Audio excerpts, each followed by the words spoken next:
major cash crunch, losing more than £1 billion as licence fee evasion and cancellations soar. Yes, despite a sharp rise in enforcement visits, fewer people are answering the door, and many say they simply don't need a licence anymore. We're joined now by former BBC executive and presenter Roger Bolton. Roger, this is not good news for the BBC. What do you think is going on here? Well, this is bad news for the BBC, very bad news, and it shows that the licence fee is doomed. Though the question is when we phase it out, BBC is going to have to find income from other sources. And, as part of the charter review process, which is supposed to be going on, the government has to take a decision on how to fund the BBC. And in the light of those figures, it gets ever more urgent. I mean, it is a nonsense system, isn't it? You can see why it was brought in the first place, when you literally got television through an aerial on your roof, and if you stuck up an aerial, you could get all of the channels. There was no way to exclude it, so you had to have some sort of licence to pay for it. Whereas today, how many people get television through an aerial on their box or on their roof? I mean, virtually no one in the country does that. TV is excludable now. The problem with this is that people just call it a television licence. Actually, what it pays for is everything the BBC does.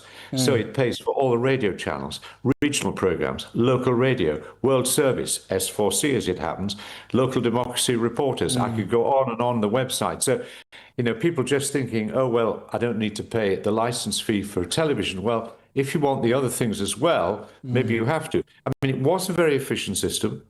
It is probably the most efficient system in terms of costs. But they had to fund two fundamental problems, didn't it? One is it's not progressive. Everybody plays the same, whether you're rich, poor, medium, whatever. And the second thing is that you don't have a choice. Now, now in a time of greater competition, it's a real issue. But I think what we need now is, before we just say, what's the BBC worth, what do we pay for them? We should have a broad debate about, do we need public service content? Where is the market failure? What matters to us? Education, children's, whatever. Then decide the best way of delivering it, which I would say is probably still the BBC and Channel 4. And then you decide how to pay for it. But the problem with how you pay for it, everything, is got a problem. You can't do advertising because that would wipe you out and wipe lots of other people out, because the advertising would go at the BBC. So it would have a destructive impact on the industry.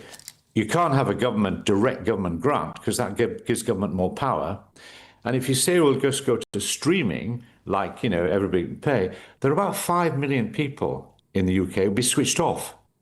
So we've got this digital problem here before we can go full scale. And then, so finding a way to fund this, which achieves whatever national objectives we want and is fair and progressive, is extraordinarily difficult. Roger, the problem with the BBC has got now, I think most people didn't mind paying a licence fee, provided they thought they were getting fair, unbiased, objective news they can trust. The BBC has proven that's not the case anymore.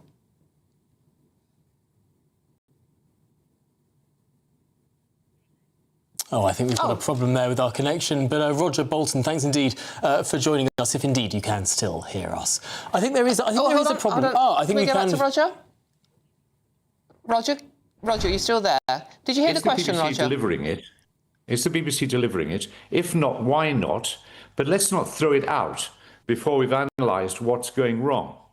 And also, I think the problem is, I really do believe this, we're in such a polarised country now that people only see what they're looking for. They don't see what they're not looking for. So they see bias on this, they say bias on trans issues, they say bias here.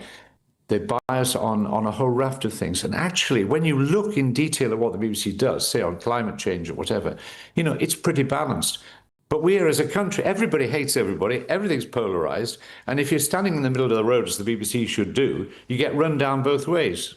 Well, I think one of the problems is that people would expect the BBC to not stand for any position at all, and yet, by nature, every single person who works at the BBC clearly has an opinion, whether they try and hide it or don't try and hide it. Well, this is the difficulty, is it not? And I suppose it raises a question. I mean, there are countries that don't have a national broadcaster. There are countries that have a much smaller sort of form of public broadcasting, there are big questions about whether or not Traitors or Strictly could only be provided by the BBC, or could they not be provided by Netflix or Amazon or anyone else in this sphere? Well, they wouldn't be, I think, because the Netflix models and other models, they have to work internationally. So if you think there's Traitors is incredibly popular internationally. Sorry, hold on. There's lots and lots of stuff about us in a small, not crime and stuff like that, about how we are and talking to each other, which are very difficult to sell abroad. And so if you want to have a British industry, by the way, not one entirely owned by America, not where America has all the IP, et cetera, we're just an offshore island that, helps with the technology and they keep all the rights, then you want to have a British broadcasting service. But let's have this debate first We're of all. a market of 70 million people. Are you really suggesting no one can make television for a market of 70 million people? I mean, surely that's a credible market. Sorry, offer. forgive me. I'm just saying that if we want drama, which is about, doesn't have international appeal, but it's important for us in the way we talk to each other, then we need to have somewhere to make that. And nothing wrong with Netflix. Look, I watch Slow Horses and I think it's brilliant. But I also watch Blue Lights from Northern Ireland, which I think is even better. And that would never be made, I think, because it's so local. It's about Northern Ireland. It's about the whole raft of things going on. No, let's have the debate first about, do we want public service content? Let's have the debate about, do we need an impartial news service? And if we think the BBC is not doing it, let's examine why. Okay, but I think Roger, you need to recognise the Roger, we will country's have so to have that divided. debate another time, unfortunately. We have run out of time this time. Thank you so much. That's BBC